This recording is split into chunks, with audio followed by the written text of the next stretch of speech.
Après maintes nuits blanches, des journées entières passées en pyjama et une trentaine d'heures de Skype, Christophe et Marie vous présentent leur adaptation au théâtre du roman de Daniel Keyes, Des fleurs pour Algernon. Christophe, aussi connu sous les noms de Cricri, 13, Charrue ou Charrette ou encore Jésus, s'est dernièrement pris d'affection pour la barbichette.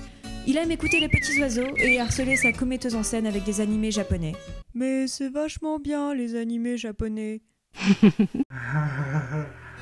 Il adore par-dessus tout créer de jolis Excel pleins de couleurs. Grand poète devant l'éternel, il sait apprécier la saveur d'un gin tonic au clair de lune, un bon nerval entre les mains. Non, un narval, pas un narval. Voilà. En ce moment, il est surtout occupé à chasser le caribou au Canada. Coucou. Et à découvrir l'improvisation théâtrale. Mais il fait froid. Elle, c'est Marie. Elle a commis l'erreur de faire une frange sur cheveux bouclés, ce qui fait que la plupart du temps, elle ressemble à un bichon frisé. Née en Lorraine, elle a un petit peu de mal à se débarrasser de son accent lorrain, mais elle se soigne. Elle aime tout un tas de choses qu'elle a tendance à faire à moitié, comme par exemple jouer du hautbois. Vraiment ? À ce point-là ? Ok. Elle fait du théâtre, du chant, de la danse, elle voyage un peu partout et elle cuisine. Brûlée. Tous les deux, on avait déjà fait du théâtre avant, bien sûr, et on a persisté à Comédia. Et ça, c'est nous. Enfin, c'était nous il y a 3 ans, quand on est arrivé à Comédia pour notre pièce de première année.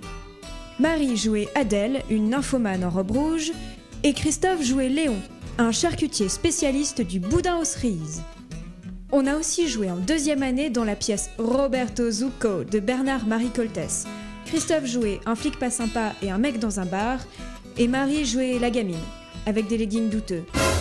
Très douteux. En même temps, on s'occupait de notre association préférée, Commedia dell'Essec. Pendant que Marie dilapidait l'argent dans le festival, Christophe faisait les comptes.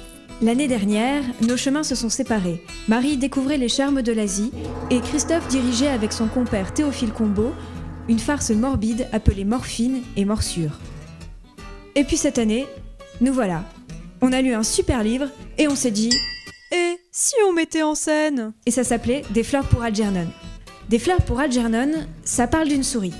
Enfin, d'un homme. Enfin, d'un homme et d'une souris. Mais pas vraiment.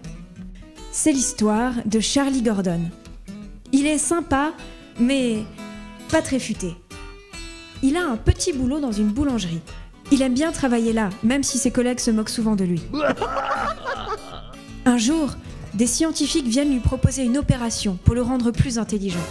Ça a déjà marché sur une souris. Elle est devenue plus intelligente. Elle, c'est la souris. C'est Algernon.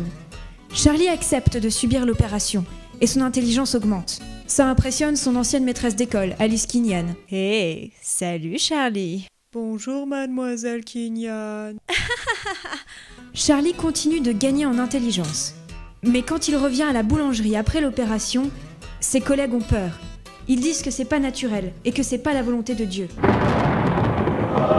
Ce n'est pas ma volonté. Monsieur Donner, le propriétaire, le renvoie. Plus l'intelligence de Charlie augmente, plus il change. Il devient irascible et un peu asocial. Nous, on a décidé de l'appeler Charles à partir de là. C'est un vrai génie, mais il a peur que les gens se moquent de lui. Et puis il commence à se rappeler de souvenirs. Sa famille d'abord, sa sœur, son père et puis sa mère. D'ailleurs, un peu spéciale. Chérie, viens voir maman. Ouais, elle a un léger problème. Et puis Charles commence à voir le Charlie d'avant, comme dans un miroir. Charles fait la connaissance de Fée, sa voisine. C'est sa première femme. Merci. Charlie les regarde parfois quand ils font des choses pas nettes. Mais un jour, Algernon commence à régresser. Que va-t-il arriver à Charles ? Voici vos rôles. Charlie, c'est la version attardée de Charles. Il est très présent tout au long de la pièce grâce aux souvenirs. C'est un rôle complexe, touchant et très délicat à traiter. Salut les copains. Charles, c'est la version intelligente de Charlie. Il est brillant, mais très arrogant. C'est un premier rôle très exigeant qui demandera une vraie cohérence de jeu. Le Dr Strauss, c'est la psychanalyste de Charlie et Charles. Elle est bienveillante, mais elle n'en oublie pas l'objectif de son étude et devra trouver l'équilibre entre compassion et professionnalisme. C'est tout de suite dans Zone Interdite. Le professeur Nemur est responsable de toute l'expérience. C'est le collègue du Dr Strauss. Il considère Charles comme sa création et a tendance à le traiter durement. Ce sont deux scientifiques qui occupent une place centrale dans la pièce. Madame Nemur, la femme du professeur, fait une courte apparition. C'est une bourgeoise aux dents longues. Encore un peu plus. Voilà. Elle cherche à pousser son mari vers la gloire à tout prix.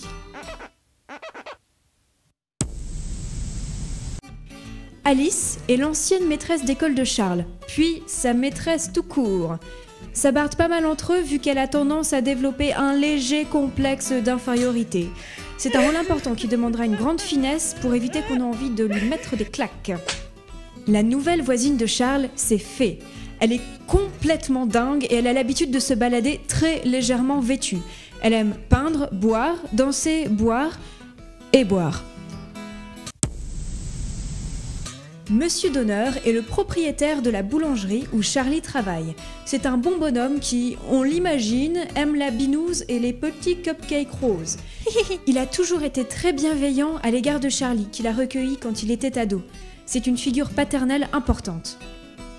Frank Rey est un des collègues de Charlie. Il est pas très fin, plutôt grande gueule et il profite de la faiblesse d'esprit de Charlie pour se moquer de lui. Mais c'est un rôle de gros dur au cœur tendre. Maggie est une femme un peu bourrue, mais avec un grand cœur, ce qui ne l'empêche pas non plus de se moquer de Charlie. Ça, c'est bien du Charlie Gordon. La mère est un personnage central dans la pièce, et pas seulement parce que Charlie a un complexe d'Oedipe. Par le biais de flashbacks, on en apprend beaucoup plus sur elle et son espoir d'avoir un fils normal. Bon, à la fin, elle est complètement marteau. Qui me parle?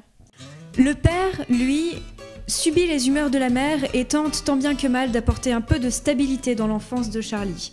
Sans grand succès, il faut l'avouer. Charlie a une petite sœur, Norma, qui ne cesse de lui reprocher son anormalité et fait tout pour lui attirer des ennuis. Non, c'est pas mon frère.